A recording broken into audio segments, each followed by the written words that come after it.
and I will begin with a few introductory comments. I am Bonnie Duffy. I am the chair for the county side, and Sharon Shantos is the chairman for the city side. As a courtesy to everyone here tonight, please make sure that all cell phones are turned off. Please note that tonight's Planning Commission meeting will be rebroadcast via CityLink and posted on the www.minnehahacounty.org site for viewing by the general public. The two planning commissions work together on land use and zoning matters within the rural areas surrounding the city. The area is displayed on the screen. When this joint hearing is completed, the joint Sioux Falls and County Planning Commissions will adjourn, and then we'll have another regular business meeting to consider items beyond the joint zoning jurisdiction with Sioux Falls. Any final action taken on the conditional use permit applications tonight will take effect 5 working days following this meeting unless a written appeal of the Planning Commission's decision is filed in the Planning Office by Monday, April 29th at 5 p.m. In the event of an appeal, the decision will be referred to the County Commission and City Council for a joint hearing on Tuesday, May 21st, 2019, at or after 5 p.m. That meeting is held in Carnegie Town Hall at 235 West 10th Street. Action taken on the final development plan will be final tonight. First on our agenda is public input. Is there anyone here who wishes to speak on an item that is not on the agenda?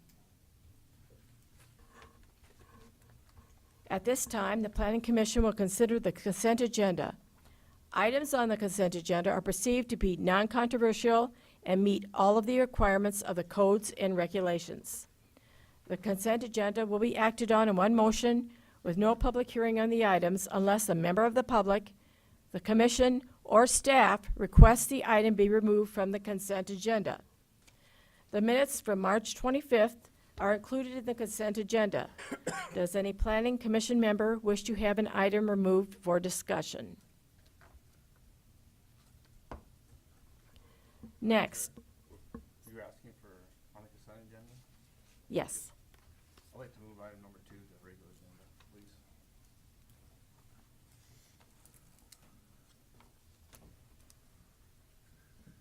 Next, I will read each item on the consent agenda, and if there's any issues or comments from the staff or the audience, and they'd like to be heard on the item, please raise your hand. The item will be moved to the regular agenda, which has just happened, and that will allow you to address the commission later in the meeting.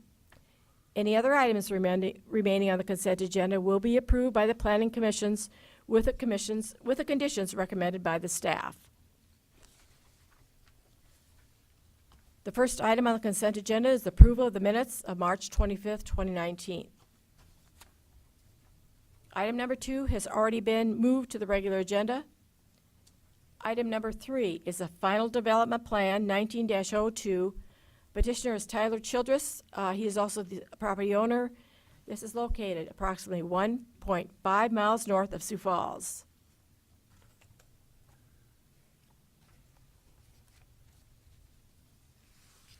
At this time, I will entertain a motion for item number 1 and item number 3. So moved. Second. A motion is made and seconded to approve item number 1 and number 3. All those in favor? Aye. Oppose? Motion passes on the county side. May I have a motion to approve item number 1 and number 3 on the consent agenda? Madam Chair, a motion to approve the amended consent agenda. Item number 1 and 3. Okay. All those in favor, say aye. Aye. Those opposed, same sign. Motion passes. Thank you. We'll move on to the regular agenda. Item number 2 is conditional use permit 19-18 to allow an agricultural-related operation involving the handling and storage of farm products and to exceed 2,400 square feet of total accessory building area. Requested is 3,382 square feet on the property legally described as Lot 1, Block 1, Iverson Crossing 2nd Edition, South Half, Southeast Quarter, Section 21, Township 101 North, Range 48 West. petitioner is Brent Driscoll. His location is 48068 Iverson Crossing Road. That is located about 2 miles east of Sioux Falls. Kevin? Evening, Kevin Hookman, County Planning Department. As you just heard, this is a conditional use permit number 1918 for an agricultural related operation. The proposed operation is to go on a 1.16 acre parcel located on the north side of the Iverson Crossing subdivision. In addition to the ag operation, the conditional use permit will allow the property to have a total accessory building greater than 2,400 square feet. The proposed operation would have the new building be 30 feet by 85 feet, and that would be in addition to an existing building on the property for a total square foot accessory building area of 3,382 square feet. I'll begin by noting with that building, there's the building location, the 30 feet by 85 feet, located behind the existing accessory building. And the accessory buildings in the area, in the immediate Iverson Crossing area, there isn't a whole lot of large buildings. Many of them are 1,200 square feet or less, kind of related to our previous ordinance prior to changes with that, where 1,200 square feet was greater than that required a conditional use permit. As you see, there's a couple of properties highlighted on the right of this map, on the east side, east of the highway, that do have more accessory buildings area. And I would also note that the accessory building area would not exceed 30% of the rear yard of the property. As far as the ag-related operation, the petitioner has submitted a brief narrative for the project, which has been provided to the Planning Commission. As part of the narrative, the petitioner has explained that the business will be limited to the hours of 8 o'clock in the morning to 5 p.m. For a regular workday kind of business, and that there will be no customer traffic to the site. All business will be taking place off-site other than office work and warehousing. As part of the conditional use permit process review, the Planning Commission should review several criteria that I'll present to you here next. Criteria 1, that the impact of the proposed use on adjacent properties shall be a major consideration. The proposed use should be generally compatible with adjacent properties and other properties in the district. This proposed operation is located on the north edge of a large residential subdivision. The request may set some precedents for larger buildings in the area. As I noted, there isn't many in the residential area. For typical requests coming forward. The plan will not include customers on the site, and traffic will be limited to those working on the site and deliveries. So that'll be similar to what is traffic may be on the property as now. Many of the potential issues of the proposal can be mitigated with proper conditions. Number B, measures shall be taken to ensure that proposed use does not alter the general character of the area or neighborhood. Visually, the biggest impact will be the building. I think I might have a picture of the building. There's the proposed building pictures. But the location of the building being further behind the existing accessory building should help alleviate some of the view of it. And then the building facade elements and the color and the brick should mix the building to similar to the house and the existing accessory building. Number C, the effects of noise, odor, traffic, air and water pollution, and other negative factors shall be eliminated or controlled through the use of screening, setbacks, and orientation. The proposed agricultural related operation has some potential for negative impacts. Staff feels that many of these negative factors can be largely mitigated with conditions.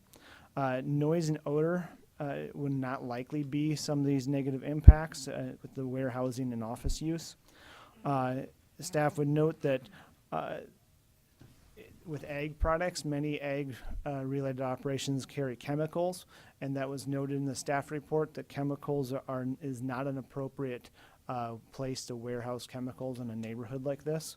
So staff suggests that there should be an appropriate condition to limit or completely eliminate chemical storage on the property.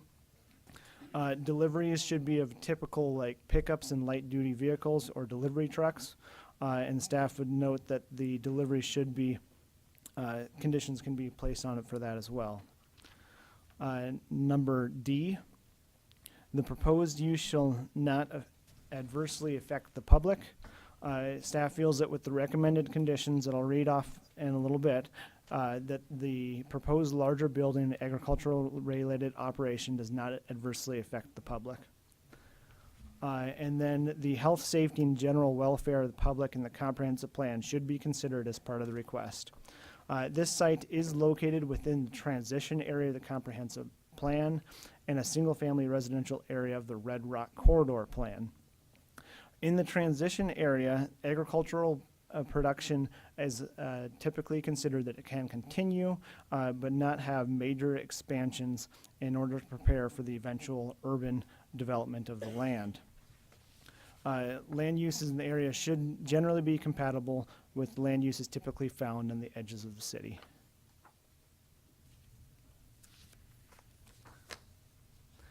Staff finds that, oh, that's right. The city planning staff has reviewed this and provided comments that was provided to the planning commission, and the city planning staff also has recommended approval for the permit. Staff has reviewed this, and staff recommends approval with the following conditions. 1, the building location driveway shall adhere to the submitted site plan. 2, the total area of all accessory buildings may not exceed 3,382 square feet. 3, no outside storage of commercial equipment and materials shall be allowed at any time. 4, deliveries into and out of the site shall take place between the hours of 7:30 a.m. and 7 p.m. 5, no delivery vehicles to or from the agricultural related operation shall exceed a gross combined weight rating of 26,000 pounds.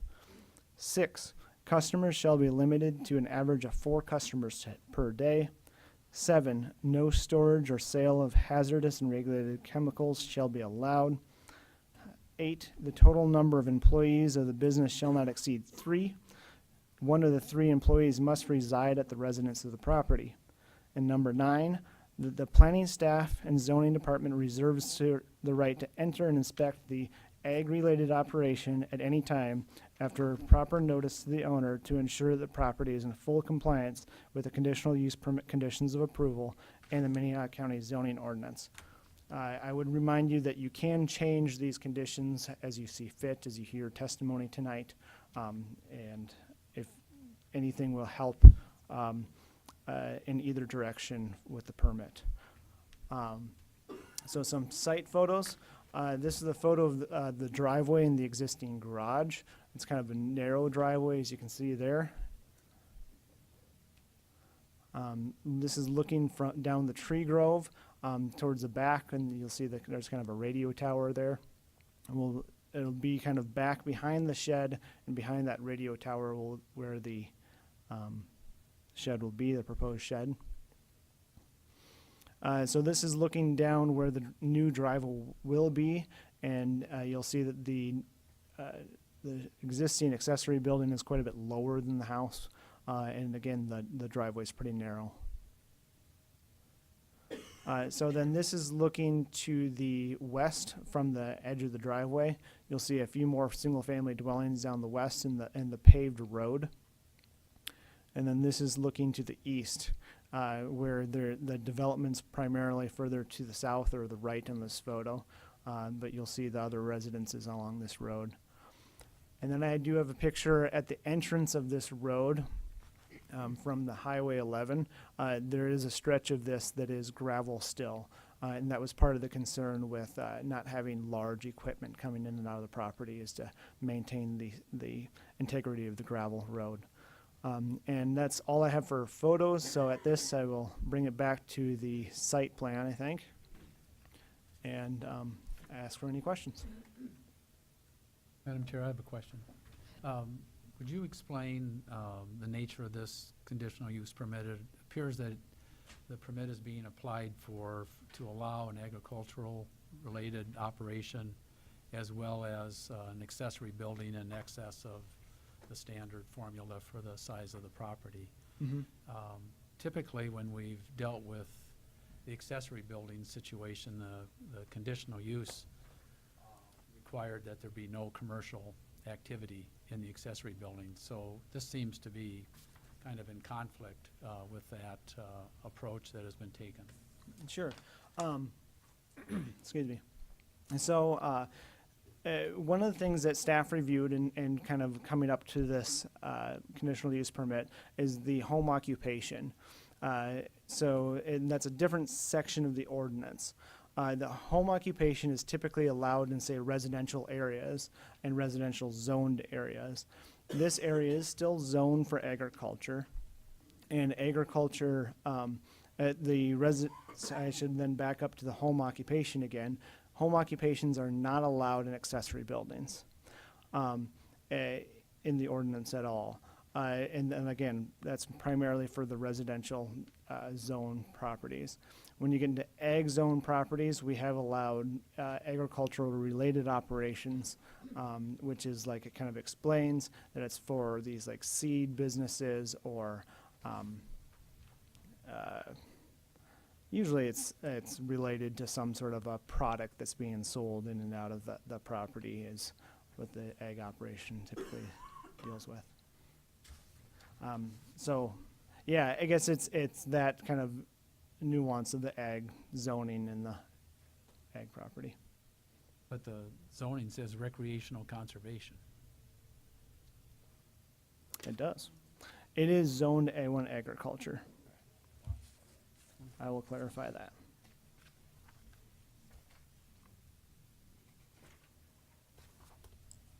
Recreational Conservation District is near there, and that must have gotten crossed into that.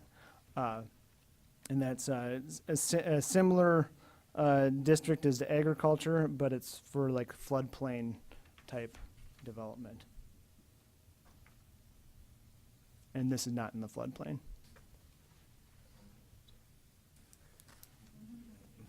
Any other questions for Kevin? Thank you. We may have you come back up Yep. at some point. Is the petitioner here? Will you please come forward and state your name and address, please? Good evening. My name is Brent Driscoll. I'm a resident of the listed property and the applicant.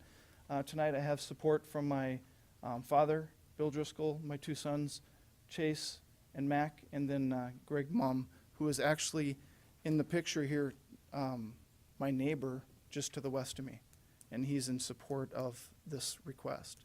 I've been working with Kevin to make sure that I follow all the rules and regulations put forward by the ordinances, and to make sure that I present transparency in the request. Some of the things that I just want to hit on is there will be no customers to this.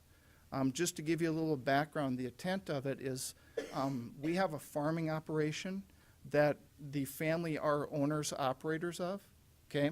And that is based in Minnesota, okay? The reason that we're looking to utilize this building is because 4 of the 6 individuals that are members of the LLC for Driscoll Farm or Land and Equipment reside in proximity to this area. So it's convenient for us to be able to do that. So what we're looking to do is have office space for administrative needs that would associate with farming, and then also some business coordination of activities that would be related to that also.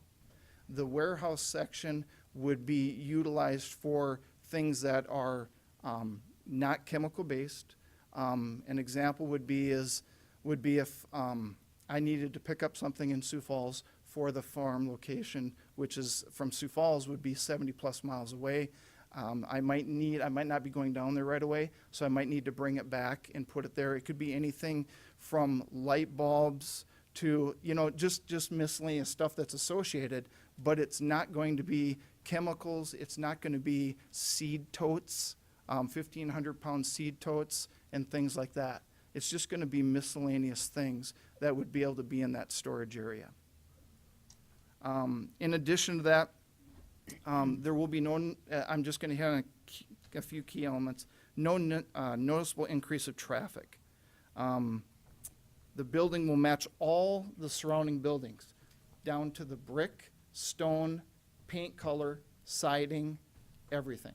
It'll be an identical match. We're going above and beyond so that we don't inconvenience the neighborhood to make that happen. We're not going to put up a building that doesn't look appropriate for the area. So that was a key for us. We also are not, through the production or building of the structure, going to change the watershed path in any way. I mentioned about the owners, managers. There are other structures that are within a quarter of a mile that was also mentioned that have larger buildings on them. And I do want to mention, even though we are not going to need the requirement to have any vehicles or trucks that exceed a certain weight limit, and I want to express that it's not going to be that case. It's going to be pickup trucks, it's going to be cars, and it's going to be only the people that would actually be in the building. And the number of employees is going to be very small, as specified in the limitations. I do want to point out that to the east of my property line, you can see to the right of the LP tank and that red line, there is an access road that goes back to the north for a farmer. That farmer utilizes that road for hauling of grain with semi trucks that can be up to and possibly exceed 80,000 pounds. It also is utilized for combines and other farm machinery that pass through that area. So the nice thing about what we're doing is we're not going to have any tractors. We're not going to have any farm machinery. It's just going to be an administrative building that does some business that supports the home base in Minnesota.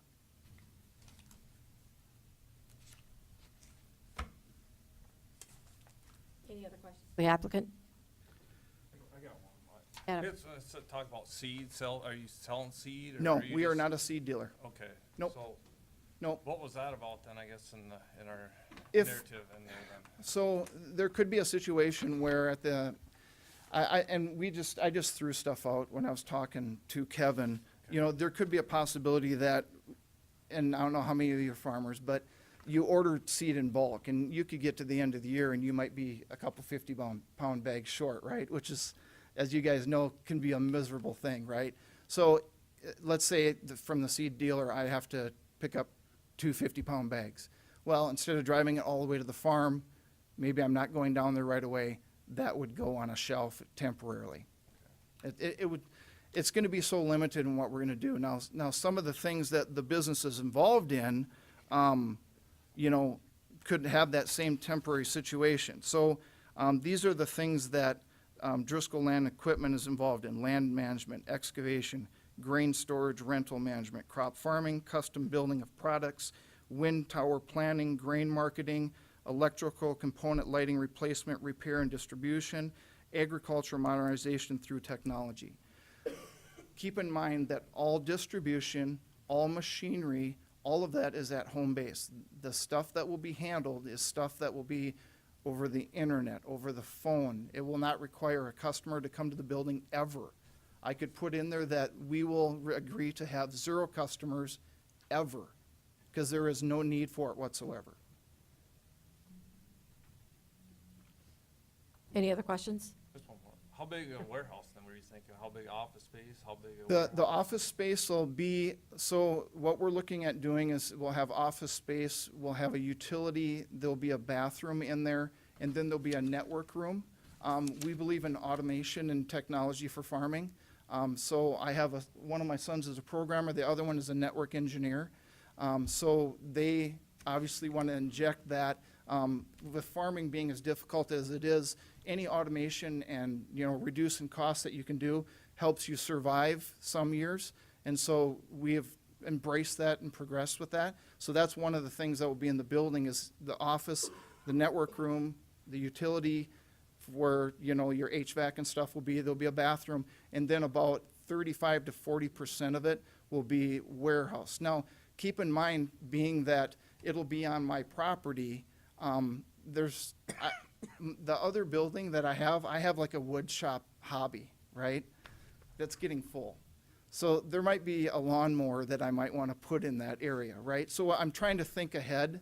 You hate to build a building, and then you come back and go, man, I wish I just would have put 10 more feet on that or something, right? And so, I'm trying to think ahead of what we would need to utilize that for and what would be a good proposal for it. Madam Chair, Jeff? Mr. Driscoll, some have written us on this issue and suggested that there's already all kinds of activity going on with numerous cars and vehicles coming and going, and wonder what's going on now that might escalate as, once you get this other facility going. Right, so I currently have a daughter that lives at home, okay? I have a son that lives with me, and then I have another son that's in the area. So those would be the vehicles, and they might be talking about a couple friends that come over at times. Other than that, there's no other traffic. I'm not quite sure what they're referring to. Now, over the years, I have done improvements to the property, so the secondary building there wasn't put up in the first year. It was put up the year after. So I did have to bring down a skid loader to remove some dirt and things like that, but it was just improvements to the lot as it existed for, contouring of it and things like that. But other than that, there has been no additional traffic. I'm not quite sure where that comes from, because maybe they're confusing it with our neighbor has a lot of pool parties, and sometimes that can draw a lot of vehicles, so maybe they associate that because that's close proximity. Madam Chair, have you reached out to your neighbors to talk to them about this project I have. in advance of this? I have. I've talked to 3 of the neighbors. I know that a couple neighbors have actually went around and talked to everybody but me. That was a little bit unfortunate because I could have provided a lot of clarity, and I think there was a lot of confusion and worry because when you mention agricultural, it can go pretty much any way, right? It can get pretty scary at times what's proposed, but in this case, it's not. There's nothing threatening about it. But I did talk to the neighbor to the west. I talked to the property owner to the north, and then I talked to an individual to the east that was not the homeowner, but was staying at that residence, and to provide clarification, because they came and asked me about it. I did not go to all 15 individuals, though. Thank you. And in hindsight, I wish I would have now, because I could have provided a lot of clarity and maybe relieved a lot of concerns. Yep. Any other questions? City Questions side? on the city side? The only one question I got is, if you're open 8 to 5, why are we going 7:30 to 7? I was looking at your application and it says 8 to 5, and then we got a condition of 7:30 to 7. I can see the 7:30. I wouldn't need till 7 at I all. was just wondering if Yep. there was Yep. something in there as to reason why. Yep. Okay. And I offer up to the panel that any suggestions that you want to introduce that, you would feel more comfortable with, I'd love to hear your opinion based off of your experience. Any other questions? Madam Chair, say Doug? Brent. Yeah. Are you gonna have any signage out in front? No signage whatsoever. Okay. Thank you. We may call you back. Okay, thank Okay. you. Wish to address this item? Please step forward one at a time. State your name and address. Thank you, Madam Chair, Commissioners. I think I'd rather talk about the bouncy pillow. That sounds more exciting. My name is Marlon Shenaha, and my wife, 2 sons, and our golden retriever, Bo, live right across the street from the property we're discussing at 48061 Iverson Crossing Road. First of all, thank you for your forbearance in hearing my comments this evening regarding my neighbor and the friends, the Driscolls' desire to construct and operate a commercial business operation in our residential neighborhood. Although I don't have a problem with anyone constructing a shed or a garage or anything like that that meets the county's zoning requirements and number of square feet, I would always take issue with anyone, whether it be the Driscolls or anyone else, attempting to operate a commercial business in our family-friendly residential neighborhood. I'd like to impart to you a few of my concerns regarding the Driscolls' request for a conditional use permit. First of all, this is a nice residential neighborhood with no sidewalks, where children and families walk, ride their bikes, and enjoy the streets of our development. We really do live on those streets with our families as everybody walks down to the recreational areas. This permit would put those children and families at great risk. The location of this commercial business enterprise is on a dead-end street, which will further exacerbate the existing problem of customers driving trucks and trailers, having to attempt to turn around. Right now, there's nowhere to turn around. As you saw in the pictures, the road is very narrow. And when they do turn around, it ends up being in our lawns or through our driveways. This will further be exacerbated when these same customers and employees park in the street. Finally, the roads in this residential neighborhood are narrow, difficult to navigate on a good day by people who live in the neighborhood and understand the fact that many children live and play on or near the roadway. Mr. Driscoll's proposed agricultural business operation will significantly further these risks on a daily basis with employees, whether he has customers or not, or other transient vehicles attempting to pass through our neighborhood. That is our approach. Mine is maintaining the sanctity of our neighborhood there with our children and our quality of life.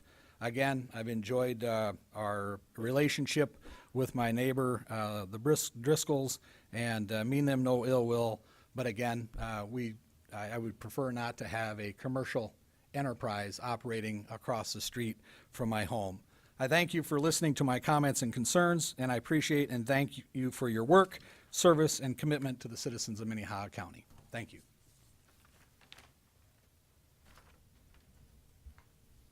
Please state your name and address for the record. My name is Karen Whitaker. I live at 48086 Iverson Crossing Road, just 3 houses down from the Driscolls. I feel he has not been transparent about this because we heard about it, I believe, last Thursday. That we heard that this was happening. Already, we had noticed cars parked down the road at 7:30 in the morning when I leave for work. There's already cars parked down there. And it's not the Shenaha boys having a pool party because it's 7:30 in the morning during blizzards and snowstorms, etc. Marlon. So I'm sure it's not the neighborhood kids having parties. It's their employees parking in the street. And I personally, when I have family come to visit, they pull into my driveway, not on the road. So I'm thinking it has to be his employees. Anyway, also, so that is also increasing the traffic down our road. Our gravel road is not that great of a gravel road to begin with, and it has become increasingly worse in the last year. A lot of potholes and everything. We have a lot of kids in the neighborhood that have all been friends for years. They, in the summertime and all the time, they're always running around to each other's houses and stuff and riding bicycles up and down the road. They're playing basketball in each other's driveways, and basketballs go out in the road, and the increased dualies with trailers and this kind of thing that are going to be coming down our road. Possibly someday semis, they don't belong on our road. It's a nice little community that this will just not be good for. And I feel like he's comparing the building that he wants to build to the Odie's farms that have been there for 100 years. This is not something to compare. He's wanting a business in our housing development. Thank you. Any questions? Thank you for listening to me.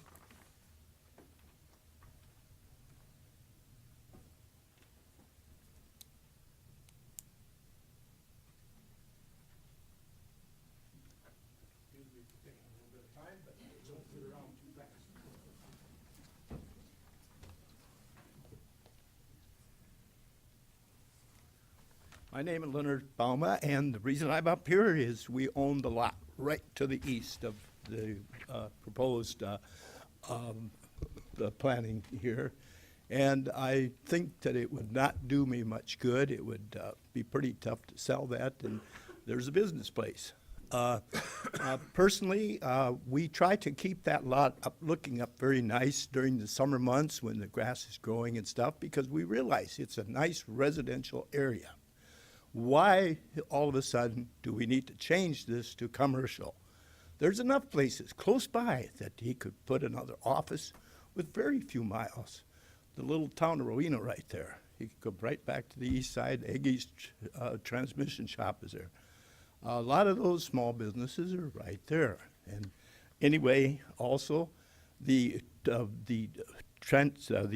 of traffic that's going to be on that road, very true. I mean, this is, like she said, a car can hardly go through there. Last bit of with the freezing weather and the way the moisture came up out of the ground, that road was so soft, you could hardly get in there. So I don't really have a whole lot more except that, yes, I agree with that as far as the children.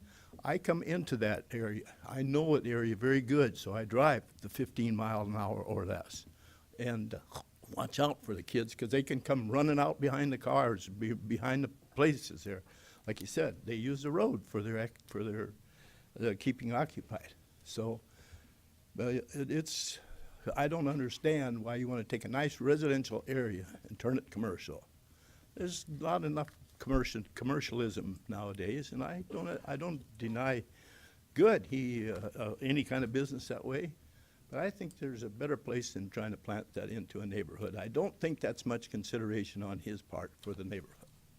I think that's about all I have to say, and I thank you for listening to my small amounts, but I am concerned as far as my property there, the valuation of that, because it's not going to look good to have a big commercial building sitting very close by. So that's about all. Thank you. Anyone else in the audience wishes to address this item?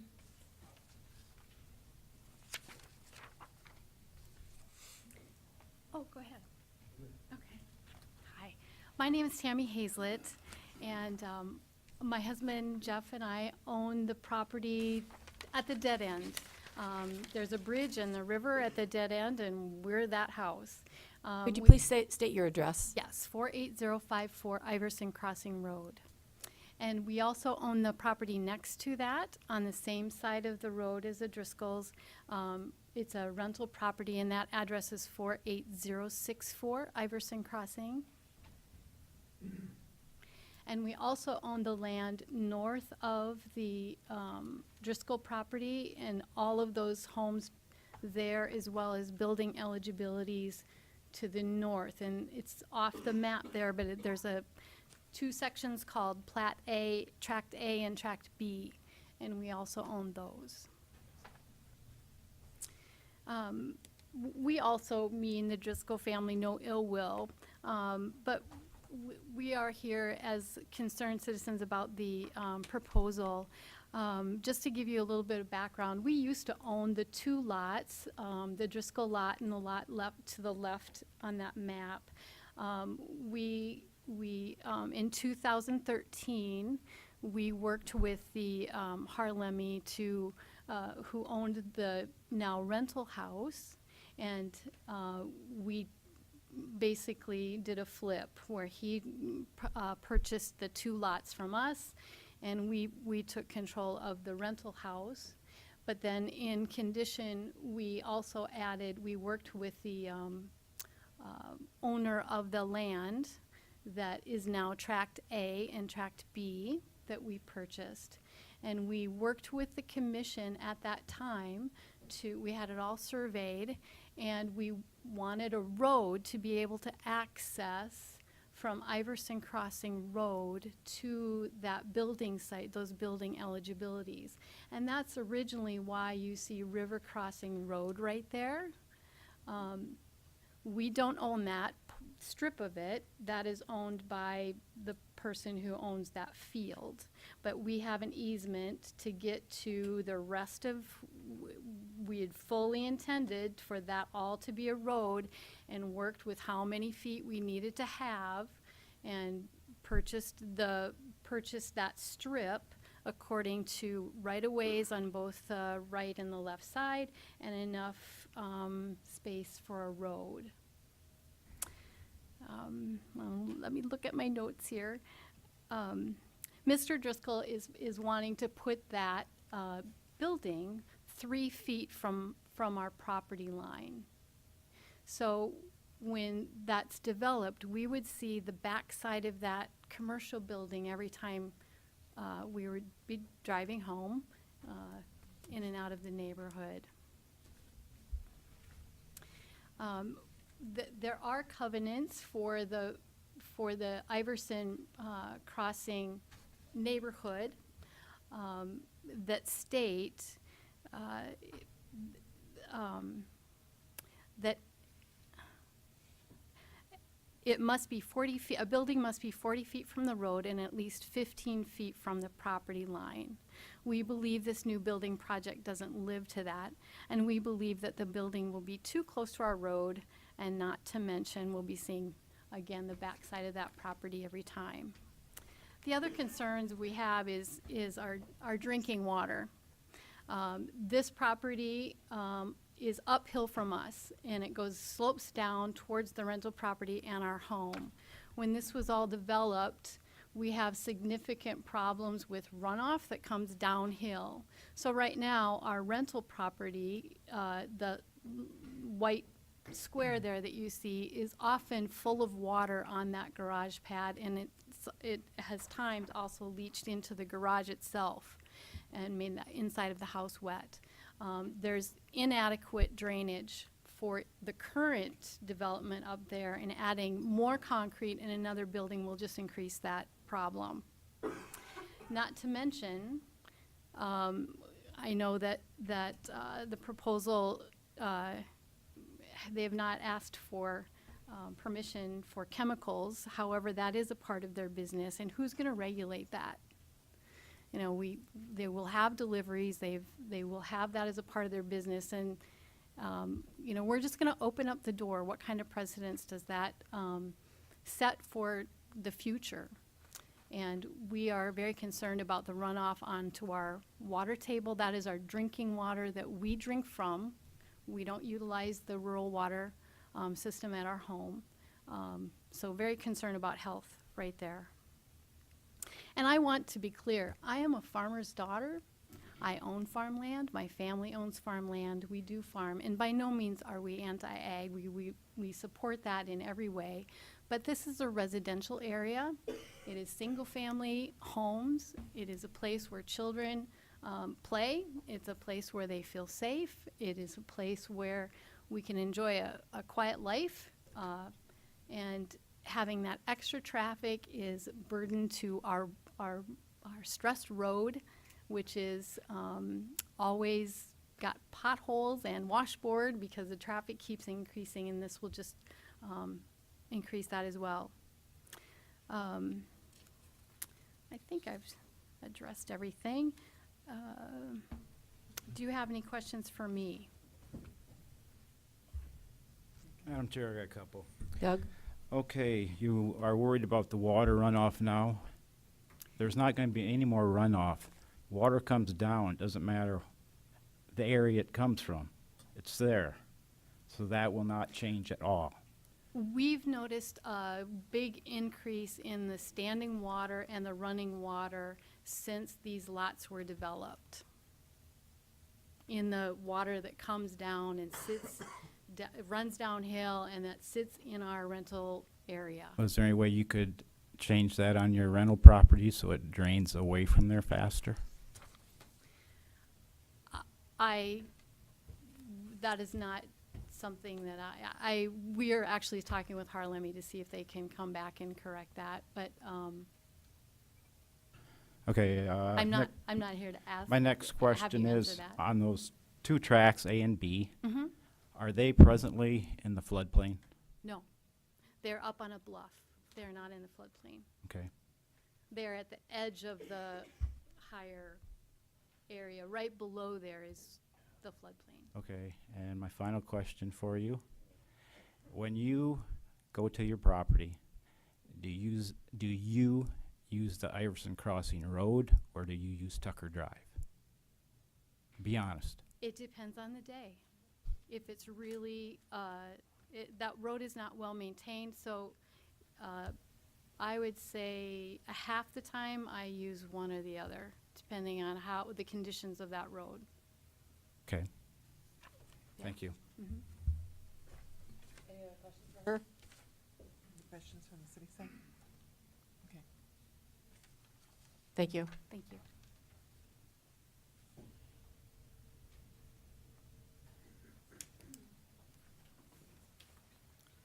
I'm Ken Icorn. I live at 26604 Kelly Circle. I live on the corner right across the road on the gravel. I applied for a conditional use permit a few years ago. I wanted to build, Iverson Crossing does not have a stipulation on the size of the building. And I wanted to build, it was like 1,300 and some square feet. And I brought it to the planning and zoning, and they were nice enough to bring my conditional use permit to the county commissioners. And so it would have been like 1,350 feet roughly. And it was closed down, or they wouldn't permit it because they said that 1,200 square feet was kind of the county's size that they wanted to stay with. They did aerial views of the whole area across the road, basically a map just like that into the east. And they said that larger than 1,200 square feet did not fit in, did not look right in that area. And I think other people, my neighbor right west of there, he also has 1,200 square feet. So to their point, they're absolutely right. That's the reason there's not buildings bigger than 1,200 square feet in our area, because the commissioners did not allow it.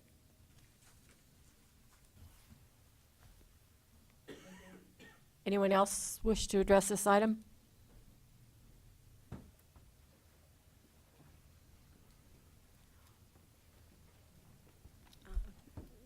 Hi, my name is Christy Holm. I'm a resident in Iverson Crossing. I moved in 2001, one of the original residents in that neighborhood. I just wanted to speak, I guess, because I'm frankly a little perplexed by what we hear today.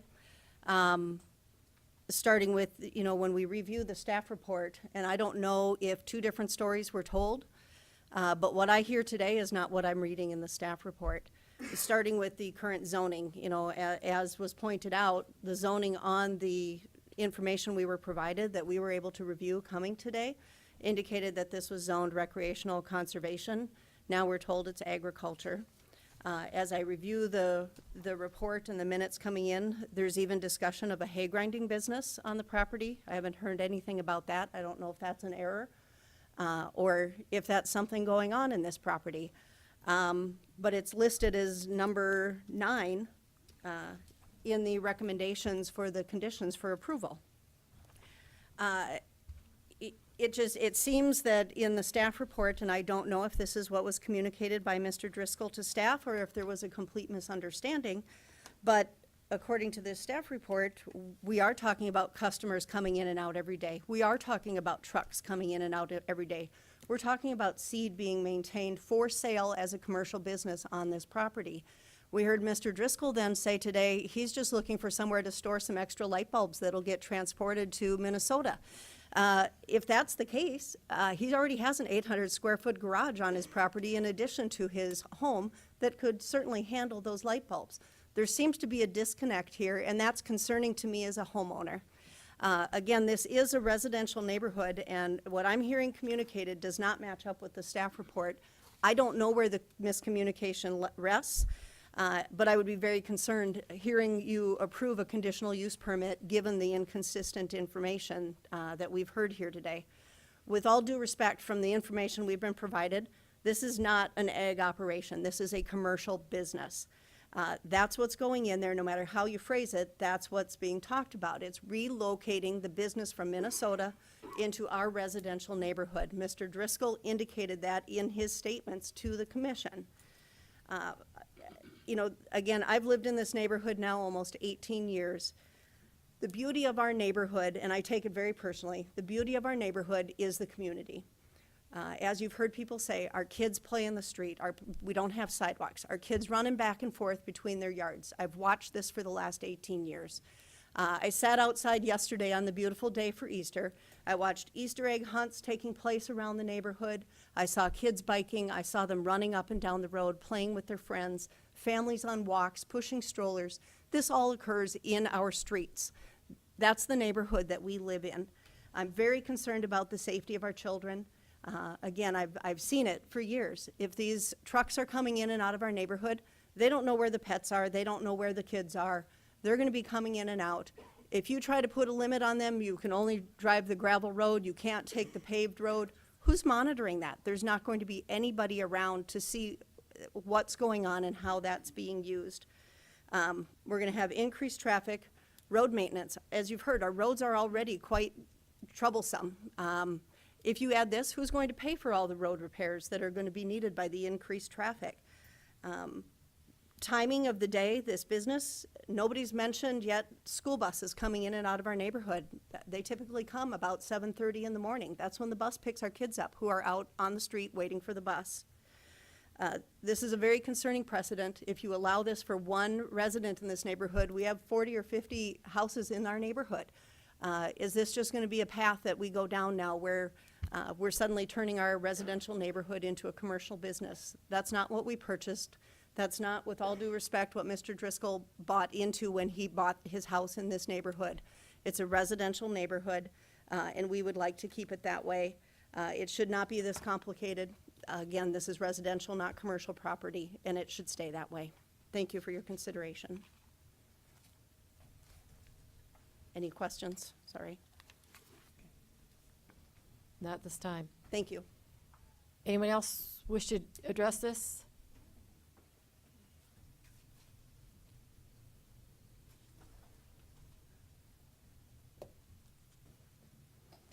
Please state your name and address for the record.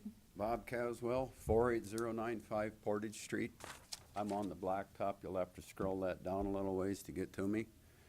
I got a couple of things to say. If it's residential, it's residential, okay?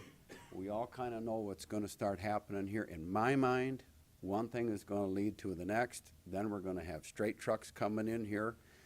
They're not going to know the road. The reason that you can't take the gravel is because there's no ditches to it, okay? And you're going to start getting mud drug in here, and then the trucks are going to be coming out. And if you can scroll down there a little bit, I don't know if you can. It's a real tight corner. It's not a T intersection. It's kind of sitting here a little bit like this. And you're going to be twisting and turning the tandems if it comes in a straight truck. I think you're going to do a little damage to the road. And then the trailers, if they come in with some double axle goosenecks or something like this, you know, why then they're going to be on the neighbor's lawn. That ain't really right. I've got enough of that going on already. And yeah, I should have really had a little swig of coffee before I started this. But anyways, I just think that that's all going to get changed when trucks come in here and they don't know the roads. Things are going to start happening. We're going to get mud in the road. The reason you can't do it in the springtime is the roads are soft. And if that's the way he's going to come in, I don't think they're going to be going out that way. You know, you start rutting up the road, they're going to find another way in. As far as the seed corn, if you're 2 bags of seed corn short, I don't know you and I don't mean anything to you, but you usually leave them in a pickup. I was born and raised on a farm.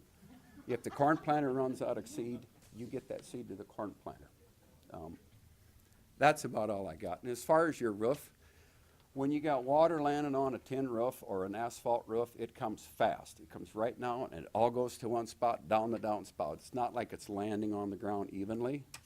Okay, so now that's where you get the water gushing. So that's about it. I got nothing else. Anyone else? Mr. Driscoll, why don't you come back up?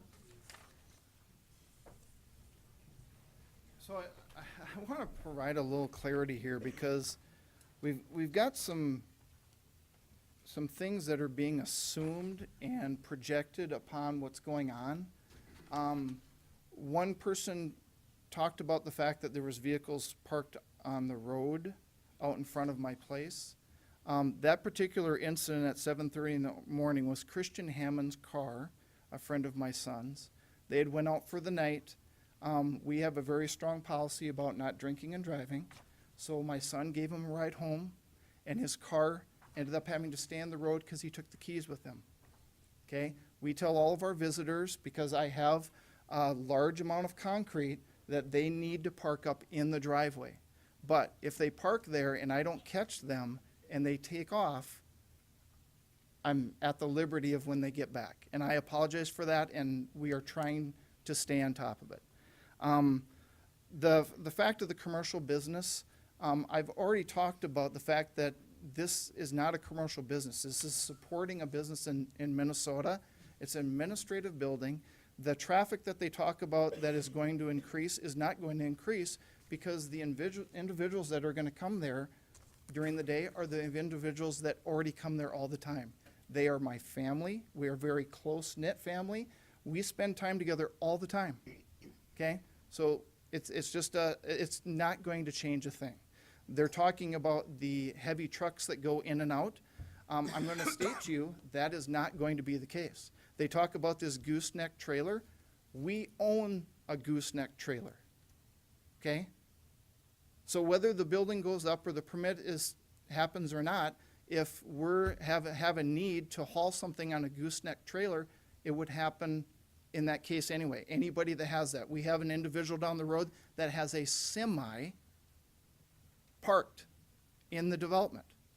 Okay? I also want to talk about the wear and tear on the road and the kids around. There is a active, large farming operation going on within 200 feet of this on the north side, even closer than that, 66 feet from my property line. They are farming with large equipment. I'm not talking small. I'm talking semi after semi after semi. Large 1,000, 1,200 bushel grain carts, combines. Okay, there's no complaints about the neighborhood for the farmer. If that was the case, you guys would have heard about this before. I'm not going to do any of that. I'll guarantee it. I'll be open to inspection whenever you want. They're talking about chemicals. I can be checked anytime you want. There's not going to be chemicals stored in the building. In addition to that, there's no covenants that exist for ours. The covenants that exist are for the Iverson Crossing development. The difference is Iverson Crossing Road.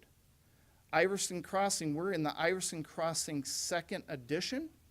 There's no covenants that pertain to that have been detailed to us when we purchased it or at this point in our discovery. Talking about the chemicals, like I said, we're not going to use or store chemicals. But if you look on the map, there is a farming operation that uses responsible application of chemicals. He also, if you were to look to the northwest, he has land that resides right along the river. Okay? So them playing and talking about the fact that my operation is going to hurt the environment, hurt the kids, the water table, that is not the case at all. I don't know how they're saying that, but they're projecting something that is not true. All I'm looking to do is to put up a building that can provide administrative assistance to the farming operation that resides in Minnesota. Are there any additional questions for me? I have one, Brent. Yes. Would you be okay if we, on our recommendations, because I think people are kind of worried that you might be taking Tucker Drive.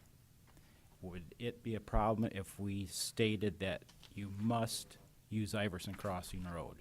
For all my personal travel too? Yes. I'm gonna have to buy a membership to a car wash, but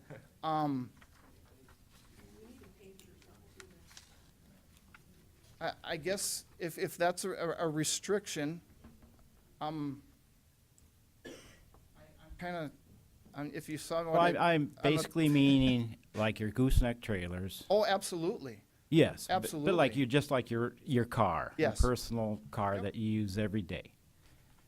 But I'm more concerned about stuff that is happening with the proposed building, Right.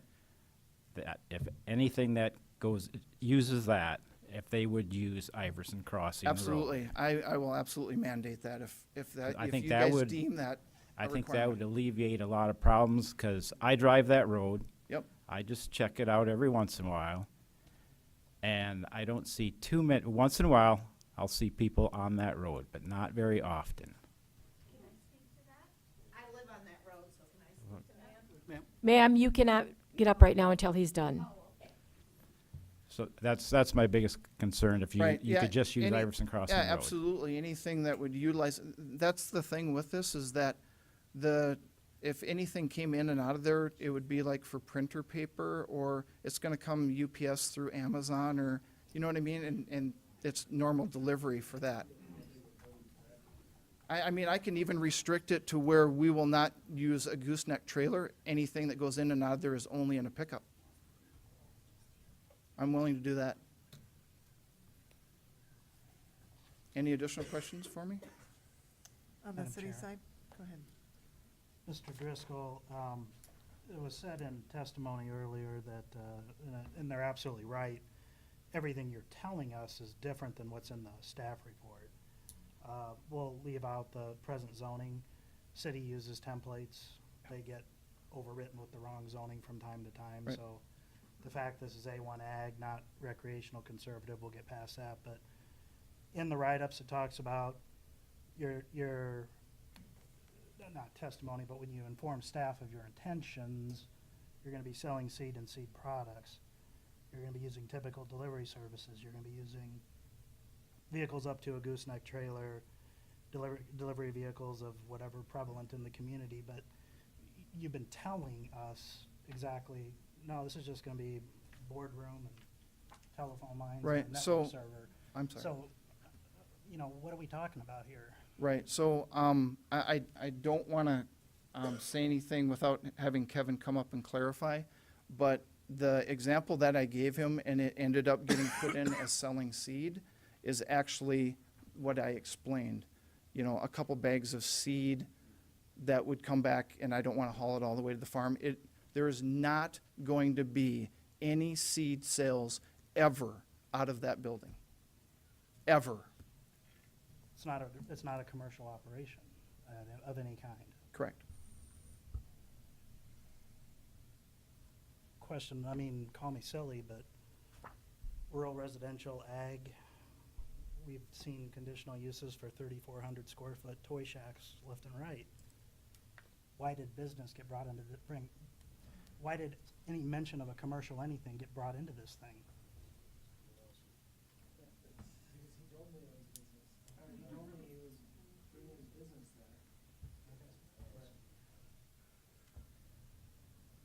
Yeah, and maybe you guys can provide some clarity, but when I stated that what we wanted to do is do some of the business administrative out of this building, does that automatically imply that it is a commercial establishment? Because I didn't say it was gonna be commercial. So someone or something must have happened that it got dictated that way. Including your neighbors, apparently. They're extremely concerned. Right, well, And what we're talking about tonight does not match the report. That is true, so. hopefully I've given clarification. I'll swear under affidavit to everything that I've testified that I will be bound by it, and it is accurate in full detail. I'm trying to be transparent about this in all ways possible, because we are part of a community.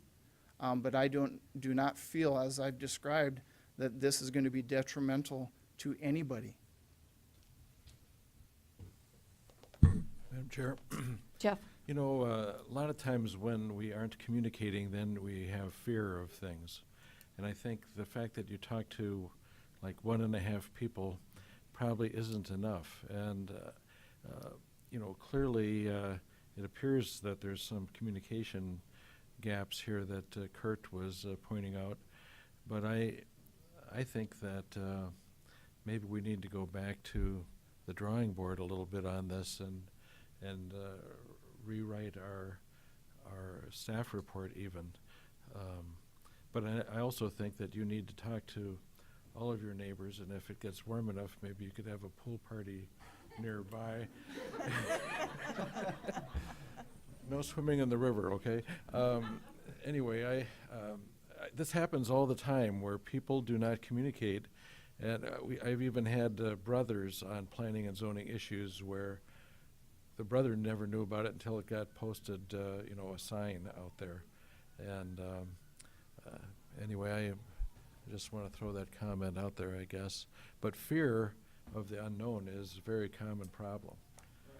One thing I would like to put out there is I would like not to delay this any more than possible, just due to the fact that I have come in and been transparent.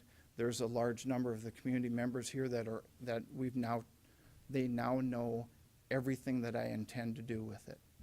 So if there is a clerical adjustment that needs to be made to the paperwork, I'd like that to be made in conjunction with the proceeding going forward, instead of starting the process over and looking 2 months down the road before I can come back in front of you guys.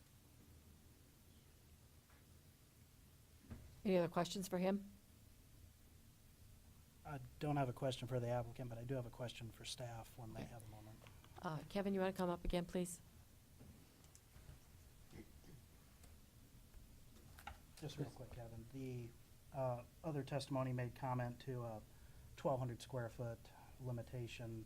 So my question is it safe to assume what's north of Iverson Crossing Road is ag zoning, the AG or the A1 ag, as you mentioned? And as we get down to the neighborhoods of Tucker Drive and Portage Street, that's not the case. They're zoned something different. Testing my memory here. I believe so. I don't know that. I just want to understand, because we're talking ag, you know, out in the country farms, you certainly got to go above 1,200 feet as a course of business. Sure. So that leads me to believe, just again to try to clarify that in my head, some of the loftier aspirations for big garages south of that are hampered by rural residential or some other zoning Sure. situation. Oh, I can say that south of this Iverson Crossing Road is part of a planned development that was done a while ago. North of this, if my recollection is correct, is building eligibilities in existing lots. So whether it was rezoned or if it's ag, that's kind of the setup of how it was. It is. I just want to make sure that it was clear to the Yep. everyone here, we're not talking apples to apples when it comes to the lot types. Sure. And the zone.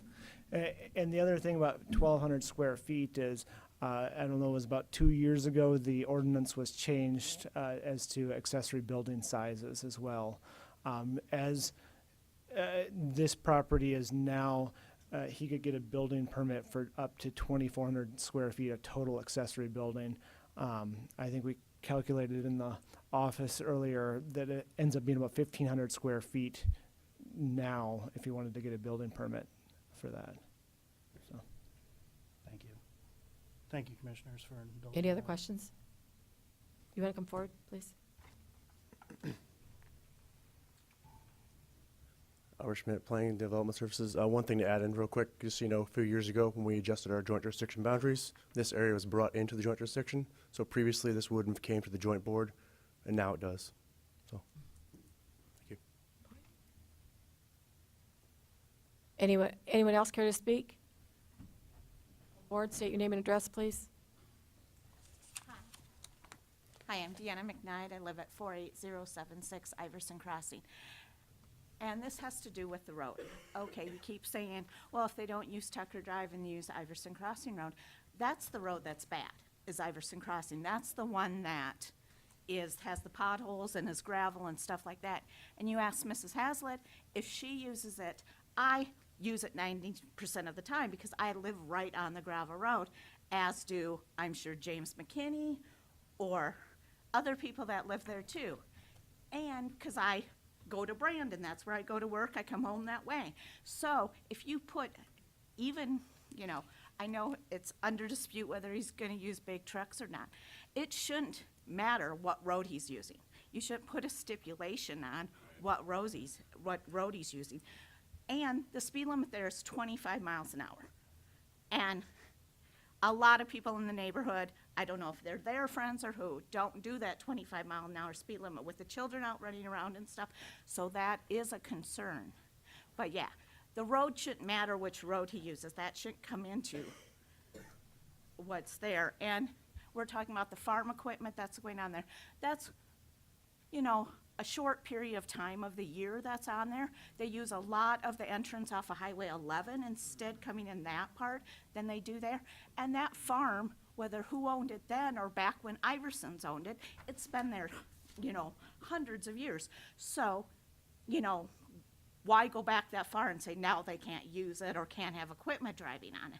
But the road should not be an issue. It shouldn't matter which road he uses. That's all. Anyone else care to address this issue? Then I'm gonna close the floor. Okay. I live directly to the south of him. My name is Jeremy Mulder. Your address, please? 26601 Tucker Drive.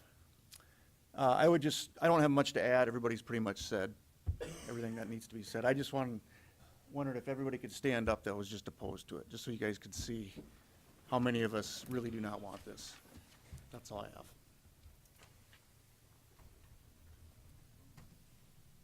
Okay, you can be seated. I'm gonna close the floor. Commissioners?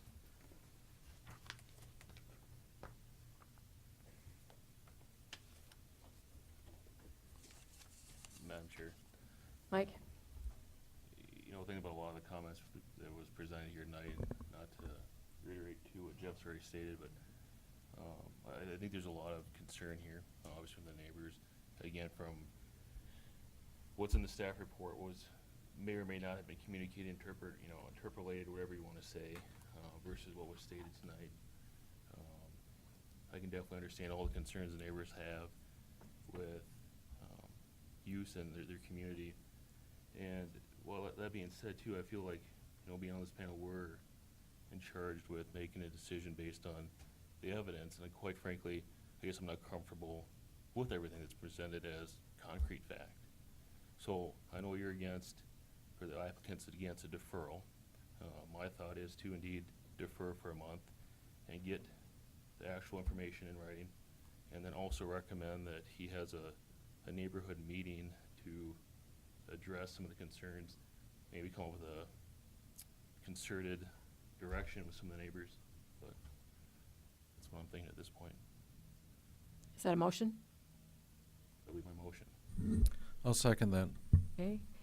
A motion has been made and seconded to defer this item for a month. All those in favor on the county side? Aye. Opposed? Motion passes on the county side. City side? I was gonna say something first. They've already voted, but mine is putting a commercial business. Again, we've done a lot of buildings with no commercial building. As Mr. Johnson stated, we've gone above and beyond the 1,200 to the 2,400 square feet, but we always had that stipulation is no commercial business, because I do think that you're gonna set a precedent. We've now got commercial business here, okay? 1,200 square feet were denied to a couple other people already. Third is, how many people, that gentleman with the excavating business, now he wants to start a business in his backyard. See how I just think we're gonna set a precedent in a residential neighborhood that is not good by allowing a business there. A little bigger shed, I have no problem with that. I like my toys and things like that too, but to have a business, and maybe the deferral will get this all straightened out. But I think if we allow a business in the residential neighborhood, we're setting a precedent for the rest of the neighborhood. Madam Chair? Okay.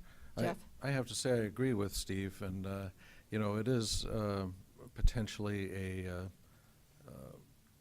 opening to cause other problems for us.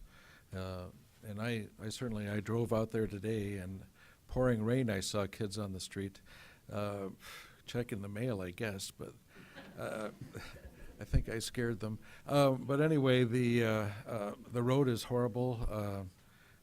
Clearly, the kids are out there, and, you know, in a month, it doesn't mean we would agree to this. At the same time, some of the stuff which is just fear could maybe be abated if we had more communication, because there is fear based on incomplete information. Looking for a motion on the city side? Motion to defer the conditional use until the next meeting. Second. We have a motion and a second. All those in favor, say aye. Aye. Aye. All those opposed, same sign. Motion carries to defer.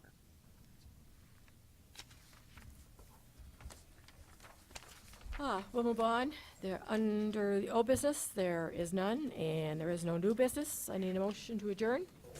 So moved. Second. All those in favor? Aye.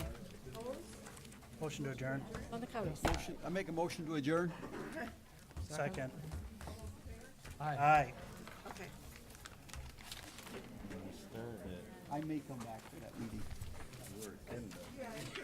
Because if it's next month, I will still be on the board for the month.